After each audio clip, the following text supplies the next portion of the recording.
आज के अंक में विषधर प्राणी तृछ के बारे में चर्चा करेंगे।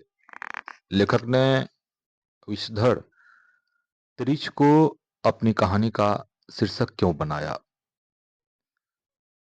इसे हम लोग पता करेंगे। लेकिन इससे पूर्व हम सब लेखक उदय प्रकाश के बारे में जानने का प्रयास करेंगे। बिना लेखक को जाने और बिना समकालीन कहानी की प्रवृत्तियों को समझे सीधे कहानी पढ़ने की गलती तो विद्यार्थीगण कतई ना करें। अगर आप ऐसा करते हैं तो दो चार पन्ने के बाद ही सब कुछ गडमड हो जाएगा और आप किताब समेट कर रख देंगे। अतः इस कहानी की यात्रा आप सब जितना धैर्य से पूरा करेंगे उतना ही ज्यादा कहानी को आत्मसात करने में आपको सहूलियत होगी। फिलहाल यह आपके जीवन की संभवतः पहली सबसे लंबी कहानी है। लगभग यह कहानी 4 कहानियों के बराबर है। अब तक 3 से 4 पृष्ठों की कहानी ही सामान्यतया आपने पढ़ी है, पर अचानक 16 पृष्ठों की कहानी, वह भी प्रतीकात्मक, भला कैसे गले उतर सकती है। इसीलिए मेरे विचारानुसार समकालीन कहानी की प्रवृत्ति को भली भांति समझना आवश्यक है। समकालीन प्रवृत्तियों को जैसे ही आप समझ लेंगे वैसे ही इस कहानी के आप मुरीद हो जाएंगे। लेकिन इससे पूर्व हमें उदय प्रकाश के जीवन वृत्त और साहित्यिक रचनाओं को समझना आवश्यक होगा। उदय प्रकाश का जन्म 1 जनवरी 1952 को सीतापुर, अनूपपुर, जो मध्य प्रदेश में स्थित है, वहां हुआ। इनके माता पिता का नाम क्रमशः गंगा देवी एवं प्रेम कुमार सिंह है।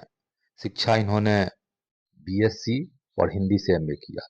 विज्ञान विषय स्नातक में रहने के कारण इनकी कविताएं हों या कहानी, एक जटिलता है। उदय प्रकाश की प्रमुख रचनाएं जो परीक्षा में निश्चित रूप से पूछे जाते हैं, इसे आप आत्मसात करेंगे।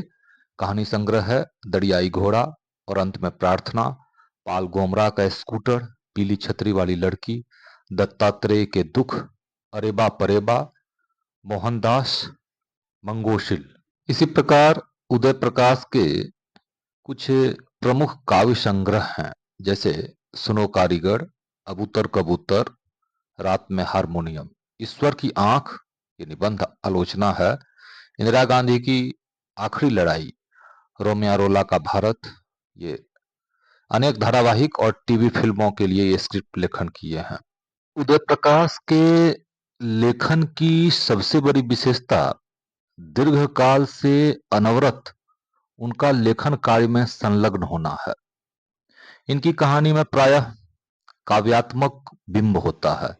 ग्रामीण और नगरीय जीवन में एक विशेष प्रकार की पीड़ा, चिंता, भय, निराशा, व्याकुलता, सब कुछ पाने की जिद, फिर इच्छित लक्ष्य को नहीं प्राप्त करने की स्थिति में लोगों में खींचजन्य क्रोध लगातार बढ़ते जा रहे हैं, जो बाद में हिंसा का रूप धारण करने लगता है। खींचजन्य क्रोध के कारण ही महानगरीय पगलाई भीड़ लेखक के पिता की निर्मम हत्या कर देती है। हालांकि अभी जिन प्रवृत्तियों की चर्चा की गई उसके अलावा भी कुछ प्रमुख प्रवृत्तियां हैं जिसे आप अपनी कॉपी में लिख लें, जिससे तृष को पढ़ने में आपको मन लगने लगेगा। तो चलिए समकालीन कहानी की प्रवृत्तियां अथवा विशेषताओं पर फटाफट एक सरसरी नजर दौड़ा लें।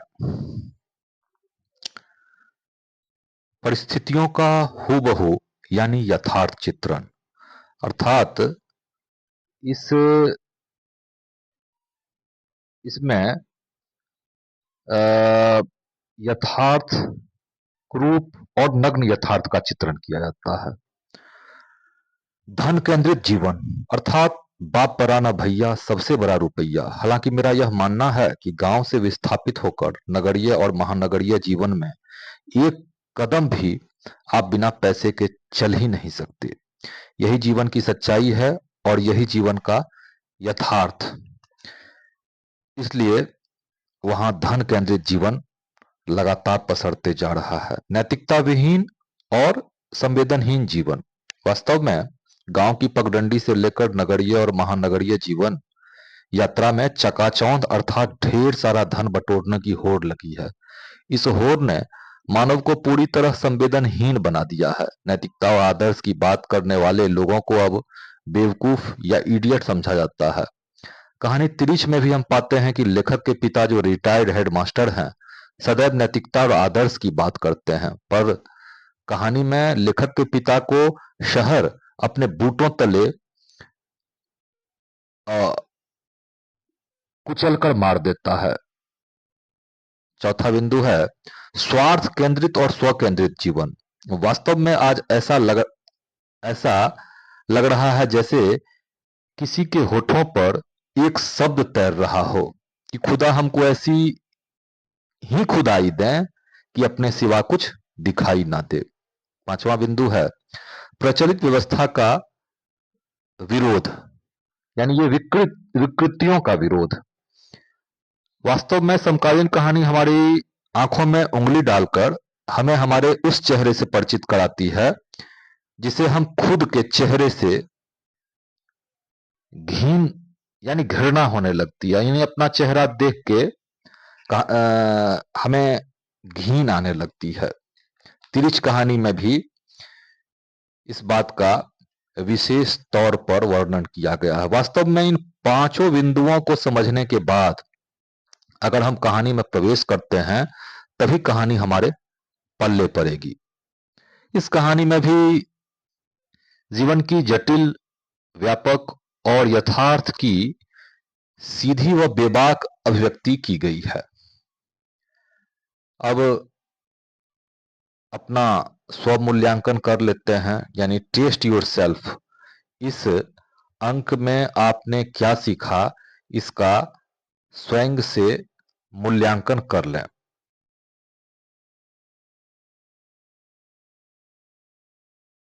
अगर कहीं कठिनाई नजर आए तो एक बार पुनः वीडियो देख लें और इन सारे प्रश्नों का 100% आप जवाब दें।